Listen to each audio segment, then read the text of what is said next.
So welcome back, everybody. This is Paul again, talking again about expanded awareness. And a lot of people watch my videos and give me some interesting feedback, and I keep bringing up the same subject again and again because in our modern era we need to know personally, we have to have personal knowingness about so many things, and we get so much information out there and people have conflicts and argue and so on. And we need guidance in our life, and the way to do it is to start looking at who we are as a person. And this is a very, very old subject. All kinds of people have said it before, just know yourself, because if you know yourself, if we understand our capabilities, that's part of knowing ourselves. And the subject of consciousness, really, the only way you can investigate is you have to have a reflective surface. You have to reflect on consciousness, because it's not something out there that you can take like a machine and assemble it and figure it out. It's not like that, because we are conscious. That's a big mystery, see?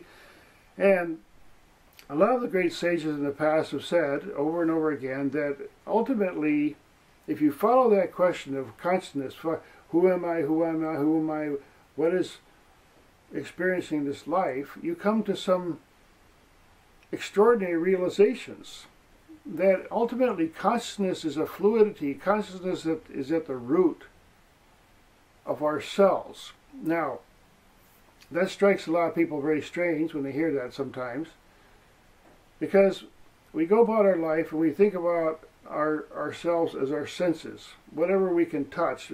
Our eyes might even not be very clear, and our hearing might not be very good, but whatever that is, that sensual stuff that we have, and a lot of thoughts and ideas and talking in our head about different stuff and ideas that people talk to us about, we all sort of subliminally assemble this kind of identity. It's sort of like a nebulous thing. I this, I do this is mine, this is, you know, whatever. It's just instinctual. This is what people do. Human beings do this. But the problem is that, you know, when you take consciousness at its element, if you want to find out the essence of what you are, you have to go a little more subtle than that. Because what if the ears are closed and the eyes are closed and everything's shut down and you're still conscious? And you're conscious of the warmth in your body. There's all kinds of things that you're conscious of. People shift their position because they're conscious of something that's uncomfortable. And we are very conscious about so many things on a subtle level, but if we're allowing ourselves to say we're busy eating the ice cream cone, or we're busy rocking and rolling or whatever, and we're not conscious of those subtle things, but that's still part of who we are. It's very much a part of who we are. Now, an analogy was given in one of the books I read, that the horse and the rider. Now, this body is like the horse, and there's a consciousness that's like the rider. And there has to be a symbiotic relationship between the consciousness and the body. Because the body might say, let's say the body wants to go to sleep, but the consciousness say, I ain't going to sleep, I'm doing this and that, and then you just have a conflict, and you get tired or something. But there's a lot of different kinds of conflicts that go on in our human existence, because we have to decide whether we're the horse or we're the rider. You see, now the horse wants a really wise and smart and kind rider, and the rider wants a nice calm horse and a happy horse and so on. So we have to make a symbiotic harmony with our physical existence and realize that we are actually the rider on the horse. We're the ones that's supposed to direct. Now, there's a term in psychology, they call it the subconscious or the collective conscious. Now, my opinion about that is that typically what we think of as our conscious mind is really unconscious. And there's a part of us, a constantly 24/7 perceiving part of our existence, that is the superconscious. And that's actually who we are. That's not another entity. That is actually who we are.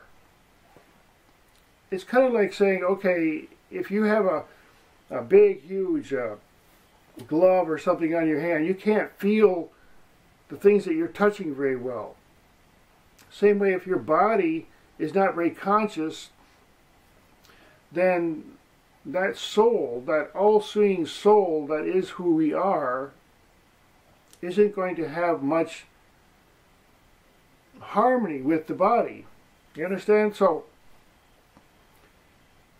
a lot of people have recommended to start disciplining the body. Eat kinder foods, just be gentle, take care of it, keep it clean, keep it healthy, keep it functioning, so that that immense presence that's within us starts to become more manifest.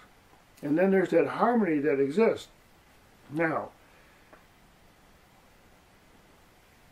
that takes a little effort to calm our mind, because, like I said in the example, we have a manufactured identity that we've been assembling since the time we're young, and maybe distorted in certain areas. Some people are really into one or the other senses, but that soul level, that soul all-seeing consciousness that's within us, that's feeling our blood, that's feeling the hairs, that's feeling every part of our body, that's feeling our organs, that's breathing us, all that consciousness is right there if we just relax into it. Now, a lot of people think it's very, very difficult, but it's not. It's really no different than looking in a mirror for the first time, or just looking in a mirror again and again, say, okay, let me just really see who I really am. The consciousness is inherently neutral. It's non-judgmental. It observes, it experiences. It's like, what's it going to have, a discussion or opinion with itself? It's all seeing, it's all knowing. And that part of us, there is consciousness right in the atoms of everything. And like I said, it's a very, very simple concept, but the very minute you just catch it, say, oh, I'm not this body. We're not that. We're something else. We have a body. We live in a body. That's not what we are completely. It's part of what we are. Now, I won't dwell on this too long, but it really gets back to, how do we perceive? We have to use our judgment, and we have to use our intellect, because we have subtle perceptions within us that can put pieces together and go beyond discussion. But we have to quiet our mind to do that. We have to, like I said, have a mirror, have some kind of reflection. Now, when it comes to discussing things of a controversial nature, one thing that we can agree on very easily, that the existence that we live in, I don't care who we are, if you just stop for a second and look at the existence that we're living, with the music and all these different things that can happen, and everything is just being held together by electricity, and there's bacteria floating in the air, and there's just all kinds of amazing, incredible lights and sounds going on 24/7. This existence is incredible, but we're not perceiving it. We're not, unless we slow down, unless we do some reflection, we're going to miss a lot of what we could be knowing. And there's an intuitive knowledge and understanding. Everybody knows this is nothing new information. This is a reminder that in this modern era of high technology and all kinds of crazy communications, we can be still, and we have to get a lot of information. We have to use our intellect and our intuition to see what the source of information. Okay, maybe someone is very clear about one piece of one puzzle, but then they don't see this piece over here. And we have to step back and say, well, look, there's a lot of pieces in this puzzle here. A lot. And we can share, people can share understanding so that, oh, okay, now I see it from your angle. I just didn't quite see it that way. Because without that kind of mutual understanding, this life is going to be miserable for everybody on the planet. I mean, it just gets more and more chaotic, it seems. But where's the clarity? The clarity is really quite simple. It's just knowing who we are. We're far more, we have far more capacity than we dream of. This life is more incredible than you can possibly imagine. The reality is far more incredible than the fiction. So, again, I repeat this again because it really comes down to, does someone want to be more conscious or not? I mean, we're a human being, we have this life, and we have an opportunity here. Do we want to say, hey, well, maybe there's some other ways of understanding this existence that we never thought of before? And it's exciting. There's a lot of incredible stuff.